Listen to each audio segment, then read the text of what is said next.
Raw at MSG just gave us all the answers for Survivor Series. What a show, ladies and gentlemen. What a show at the Garden from start to finish. We had some solid build-ups to Survivor Series here. John Cena, Dominic Mysterio, the War Games matches. We had some returns literally throughout the entire show. A monumental title change on the women's side of things with Maxine Dupree. Some great wrestling with the return of Gunther, going one-on-one with Javon Evans. Dolph Ziggler making his return. Hearing that music, just such a beautiful moment. Still can go in the ring. Like, this Raw was just stacked. But it wasn't only just stacked, a lot of it was, for once after a very long time, was intentional. We progressed towards Survivor Series, answering a lot of the questions that we had around, hey, who's the third, fourth, fifth member on the War Games matches for both the women's and the men's? And I know the company can't always have shows like this, but this felt really special. Of course, being in the world's most famous arena, we were in store for something great. But honestly, from start to finish, the show was just structured very well. We had John Cena come out initially to, of course, a thunderous ovation. Had a showdown with Dominic Mysterio. Now, they're positioning this match between Dom and Cena at Survivor Series for the IC title. I might be a bit thick here, but I didn't see this coming.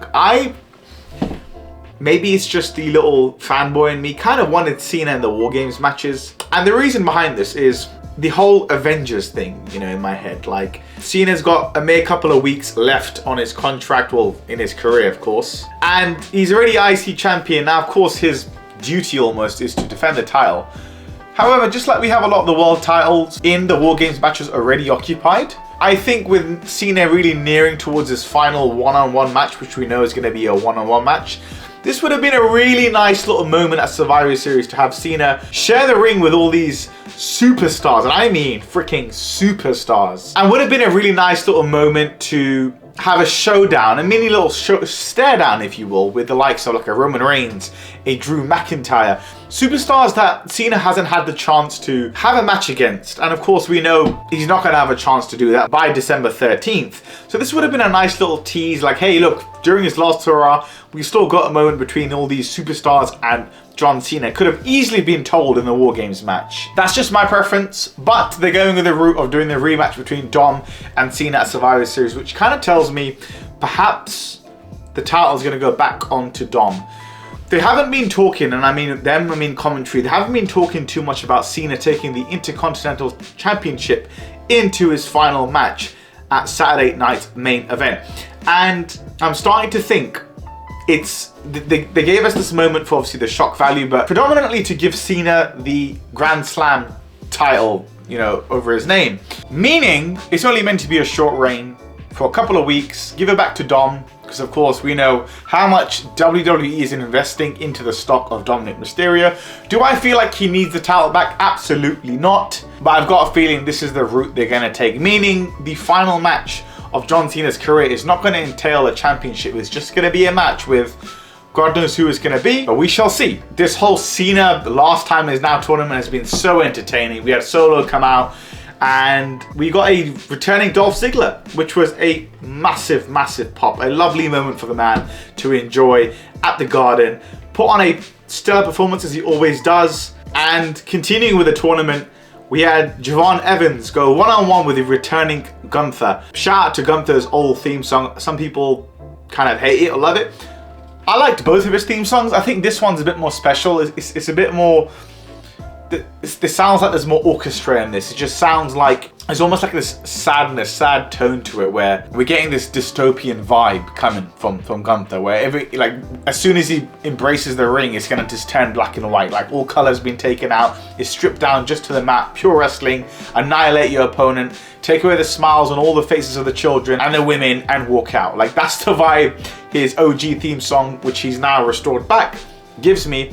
His theme song he had as world champion and IC champion, Great theme song too, but I think I'm leaning more towards this just because of the whole theatrics behind it. Great to see Gunther back on my screen, and a really fun match between him and Javon Evans. Like, they booked, in my eyes, Javon Evans are very strong. I think he's only like 21 years of age, so he got a great showing against Gunther here. The build between Nikki Bella and Stephanie Varquer continues to pick up heat as Nikki came out and attacked Stephanie before she could even get to the ring. Speaking of the women, the highlight, Maxine Dupree is our new IC champion on the women's side of things, and man, this was such a cool moment. I had a feeling, because we're going into this feud deeper between Maxine and Becky, now that it was going to be a match at the Garden, I thought, okay, no other titles are really going to change. Tag team titles aren't on the line, the world champions aren't at play, Cena's most likely not going to put the championship on the line. Even if he did, he's not going to lose it in a week. So I knew they wanted to do something big here. My fingers were pointing at the IC championship for the women's side of things. But it was like, how the hell does Maxine Dupree beat Becky Lynch? In what world? Perfect answer. Turn it up. Here comes AJ Lee returning again, costing Becky Lynch the championship, and this was an awesome moment. Like, Maxine's been putting in some reps, she's been putting in hard work behind the scenes, you can clearly see it. She's got a great connection with the fans, and this was just such a wholesome moment. Becky Lynch has done some of her best work with that IC championship. Like, she has taken that belt to a different stratosphere. If you just compare it to the US championship when it was under the umbrella of Julia, not a knock on Julia, she's a great talent, but she had horrible booking. Now that Chelsea Green is once again possessing the title, we should get a better treatment for that championship. But curious to see how long Maxine Dupree holds this championship. Is she gonna have one of those underdog babyface runs where she just proves her way by coming so close to losing and then she just finds a way to win? Is this gonna be her arc moving forward, or are we gonna give the championship back to Becky Lynch? And then for me, call me a basic B, the most exciting bit for this entire goddamn show, that main event scene. We had all the lads pop out for the War Games scene. You had the Vision, Logan Paul, Drew McIntyre come out, and they look great, man. They look like a bunch of bad dudes that are gonna handle business, accompanied by the wise man, oracle, advocate, whatever you want to call him, Paul Heyman. And he was teasing throughout the entire night, you know, saying, you think Drew McIntyre's a wild pick? Wait till what you see tonight. And we all knew we all knew it's Mr. Brock Lesnar. But the way they led up to this, again, I'll get into in a second, cheeky Triple H. Out come the babyfaces, CM Punk, the Usos, Cody Rhodes. They head into war. And as Punk's closing in on Logan Paul to hit him with a GTS, we hear the infamous guitar riff. Out comes Brock Lesnar to a great ovation. And it was a really little cool showdown between, to be fair, this entire segment had multiple Paul Heyman guys go face to face and scrap. The first pair being Brock Lesnar and CM Punk. Nice, cool showdown there with Paul Heyman in the background. And at one point, I remember Paul Heyman doing the little Lesnar bounce, you know, that he does. He's so goddamn good at what he does, Paul Heyman. And then we had a little scrap between Cody Rhodes and Brock Lesnar, calling back to their feud in the summer of 2023. And can I just say on a side note, I know Brock Lesnar's in some murky waters right now with some fans because of all the allegations. That aside, every time he's on my screen, and he is in a physical segment, so, you know, he's fighting someone. If you just pay attention to the way that man sells, when he took some moves in the ring and you know, the way he jumped out of the ring, like, that man is such an underrated seller.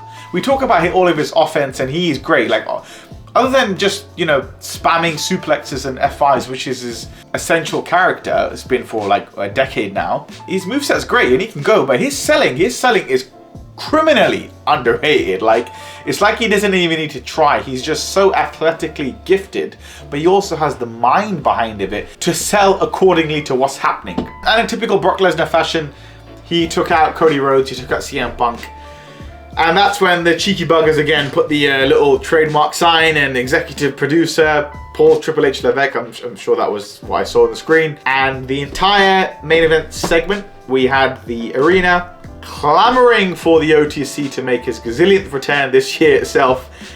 And I did check on my TV. We got a couple of minutes. Are they going to pull a stunt here? Did just that. Pulled our leg, and out came Roman Reigns. That man's ability to tell a story just from his face. And this stare down as Roman made his way towards the ring, eyeing Brock Lesnar, who's arguably his greatest foe, his greatest rival. And again, similar to CM Punk and Brock Lesnar moments ago, you had Paul Heyman in the back, literally in the back of the shot when they had a stare down. And what a holy shit moment this was, because this is a whole different ball game. You know, this isn't the big dog versus short hair Brock Lesnar going around suplexing people. This is not even 2022 vibe of babyface Brock Lesnar with the pony and tribal chief heel Roman Reigns. This is flipping the script. Babyface Roman Reigns and a heel Brock Lesnar with a heel Paul Heyman in the back. So this was cool to see. And I'll top this off by saying this entire segment gave me a throwback to, you guys can check this out on YouTube. There's a segment, I think it's from 2002, leading into the Royal Rumble. Yes, it was on Friday Night SmackDown when like the Fist newly debuted on the stage area. Towards the end, we had, I mean, all the top stars come out. You had The Big Show, Kane, RVD, Kurt Angle, Undertaker, Stone Cold Steve Austin, The Rock, and they came out one by one, spammed their finishing move, and got taken out by the next guy. Now, of course, this wasn't structured the exact same way with the finishing moves, but in terms of star power, really all you were missing were your Seth Rollinses, but you pretty much emptied your entire like guns blazing top tier card out here, and it was just hype. Like, I am super excited for Survivor Series. I'm happy they kind of launched this week as opposed to next week, so we can have a bit of a further build up next week. Like, I want to see these dudes all come out again, man. Give me the old school Survivor Series feel, man. Like, get those 5 dudes out, like I was saying, and get the other 5 dudes out and get them to just have some promos in the ring, some ego clashes. Don't have to do a brawl again. Sure, if you want to end it with that, you can. I want to see some promos between these guys, man. Like, I don't just want to treat this as, you know, some sort of exhibition with just a bit of a showdown this week, and next week we don't really have anything to address to it. I don't just want to see CM Punk and Cody Rhodes only next week with you. So I want to see a Roman Reigns. I want to see Brock Lesnar with the Vision. I want to see how he interacts with a Drew McIntyre. How the hell is that going to work with all the history? I want to see this shit. I don't just want to see this in San Diego, California. I want to see it on next week's Raw or SmackDown. Like, give us a bit more time in the oven. Let's marinate this shit, because, ladies and gentlemen, it was a good show. We ate good. Let's see how SmackDown does. I'm going to be making a predictions video for Survivor Series because honestly, it's looking to be a pretty solid PLE. But that was it. I just wanted to share my excitement. Nothing really too in detail for this one. I'll catch you guys in the next one. Peace.